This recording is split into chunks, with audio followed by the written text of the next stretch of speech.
Hi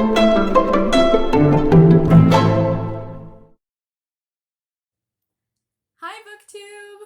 Welcome back to the Babbling Bee. Very casual setup today. We are having icy weather outside, so I have the day off. It's definitely a cozy day at home. Evie is here on my lap. I don't actually know if you could see her. Evie's my cat. And this was actually just supposed to be like a test video to see if like the setup is working. And then she got on my lap. So now I'm stuck and we're just gonna try to do this and see how it goes.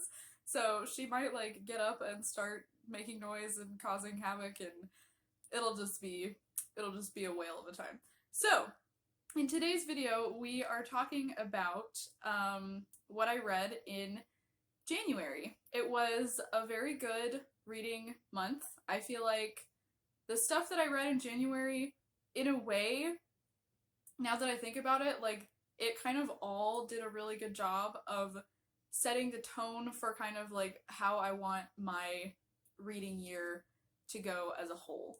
So yeah, we will just get right into it. This is not something that I finished in January. It's just one of those like dip in and dip out books that I want to like read throughout the whole year, just as the seasons go along, and as the months go along, actually, because I think this is split up. Yeah, this is split up into months. So I read the January portion of Stillmeadow Daybook by Gladys Tabor. I actually heard about Gladys Tabor through Susan Branch's blog and her books. I'm a big fan of Susan Branch, who is like an artist and writer based out of Martha's Vineyard. She's like old soul, Christmas fairy, loves like old black and white movies and cozy, charming things. So she's definitely one of my like literary fairy godmothers, and I just kind of want to read and watch all of the things that she reads and watches, and she loves Gladys Tabor. This is basically just like, I would describe it as kind of domestic nonfiction. She's basically just writing and logging her time in a cozy little New England farmhouse. It's very like small town charm, cocker spaniels, gardening, food. The January section of this was super cozy, lots of like lovely warming dinners and candlelight and reading. She talks about all kinds of different stuff. Gladys Tabor was a really interesting person, so yeah, I'm definitely looking forward to reading this as the year goes on. Are you quite content? Sabotaging my booktube video. I also read in January I See You by Claire Mackintosh at the behest of one of my dear friends who is my like supplier of psychological thrillers or like scary books. Not like Stephen King scary, but like primarily just thrillers and suspense novels, because that is like primarily what she reads. So I always turn to her when I want like a little bit of bookish adrenaline, because like I don't watch scary movies anymore, you guys. Like, I had to quit. I have too intense of an imagination, and I am still haunted by the scary movie decisions that I made in junior high and high school, and I'll be paying for it forever. I don't like roller coasters. I don't like heights. I don't like super loud noises. So yeah, like, we gotta get our adrenaline somewhere, right? And this is pretty much like my limit. So I do occasionally read a psychological thriller or like suspenseful book. I don't like anything super graphic or gory.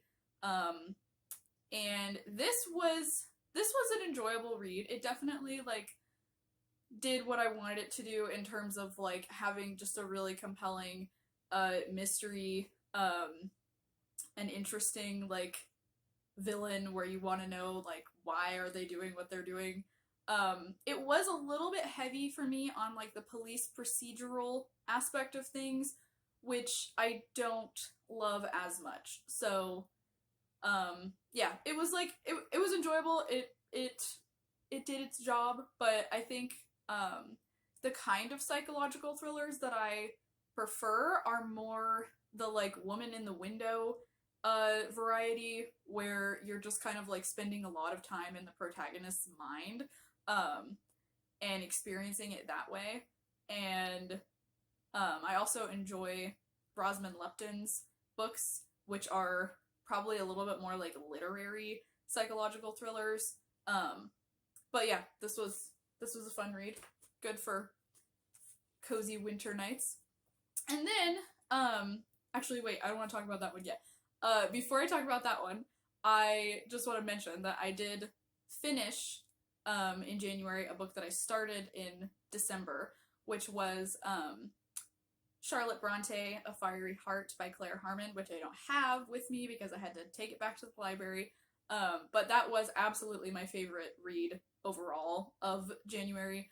I fully expect it to be one of my favorite books of this whole year, so it was so nice to have just like a total winner in January. I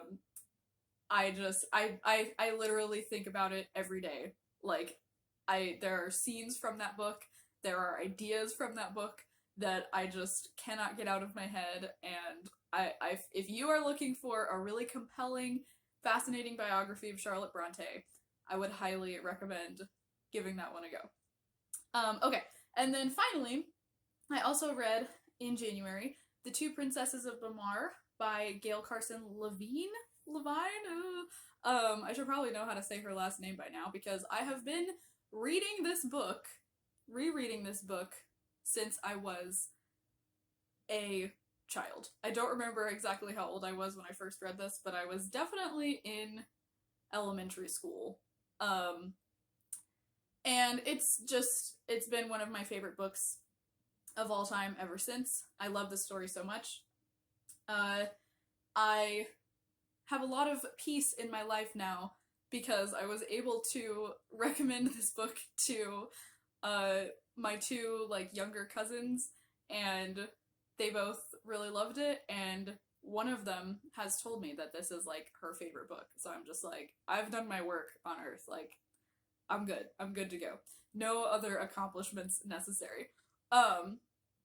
Yeah, this was just such a wonderful reread. It's so nice to reread a book, when it's one that, like, is one of your favorites, like, it's one of your very favorite books, but because you've read it so many times and you know it so well, you kind of get to a point where, like, you don't reread it that often anymore, but then when you finally go back to it, it is just the best feeling. I loved remembering all of the things that I love about this story. I love the way it looks at the relationship between these two princess sisters. It's full of poetry. Like, poetry and recitation is a big part. Oh, she's getting up. Noise might ensue. There's cat hair, like, flying through the air. I'm sure you can see it. What was I saying? I don't even remember. Anyway, it's about these two sisters who are princesses. It's full of poetry. It's like a big part of the culture in this book is poetry and recitation, and Gail Carson Levine includes that throughout, and it very much, like, features in the adventure that the protagonist goes on, and it's just so beautiful. This has, like, all of the kind of classic fantasy fairy tale elements in it, but it's done so well, and the characters feel so real and relatable, and it's just, I just love it so much. And I also love that this book does a great job of representing a protagonist who is not only, like, introverted and shy, but just, like, straight up scared, like, basically the entire time. And that just fills me with hope as, like, a timid and skittish person myself. I really love it when, like, the protagonist in a story is not, like, the Hercules type where they're just like, yes, I'm here, I'm ready for, like, anything, man. Like, when they are scared out of their mind the entire time, but they're still doing really hard things, I just really love that. So yeah, this was such, like, an enchanting and perfectly escapist read, and I had such a good time rereading it. So, those are the books that I read in the month of January, or the books that I like dipped in and out of slash read in full. It was a really good reading month, like I said, and also, like I said, I mean, I don't have the Charlotte Bronte biography in my hands right now, but like, I definitely want to read more Gladys Taber this year and more like cozy seasonal nonfiction, if you know what I mean. Escapism in the form of like some good thrillers and mysteries, absolutely. Escapism in the form of like enchanting, wonderful fantasy books, absolutely. So yeah, and also really interesting biographies, which I will be able to do, I think, because I am a part of the Fierce Women book club. I will link all of the hosts of that in the description box, and that's where we're like reading about women in history who struggled with chronic illness or just like suffering in general and how they like overcame that. So that's going to be a really fun reading project this year, I think, because it will allow me to like read more like biography type books, but in like a targeted way where like they're going to be particularly inspiring stories. So we'll see how this video turned out, since it was cat dominated. But yeah, I hope you guys are having a good reading month in February so far, and I will see you for another video soon. Bye!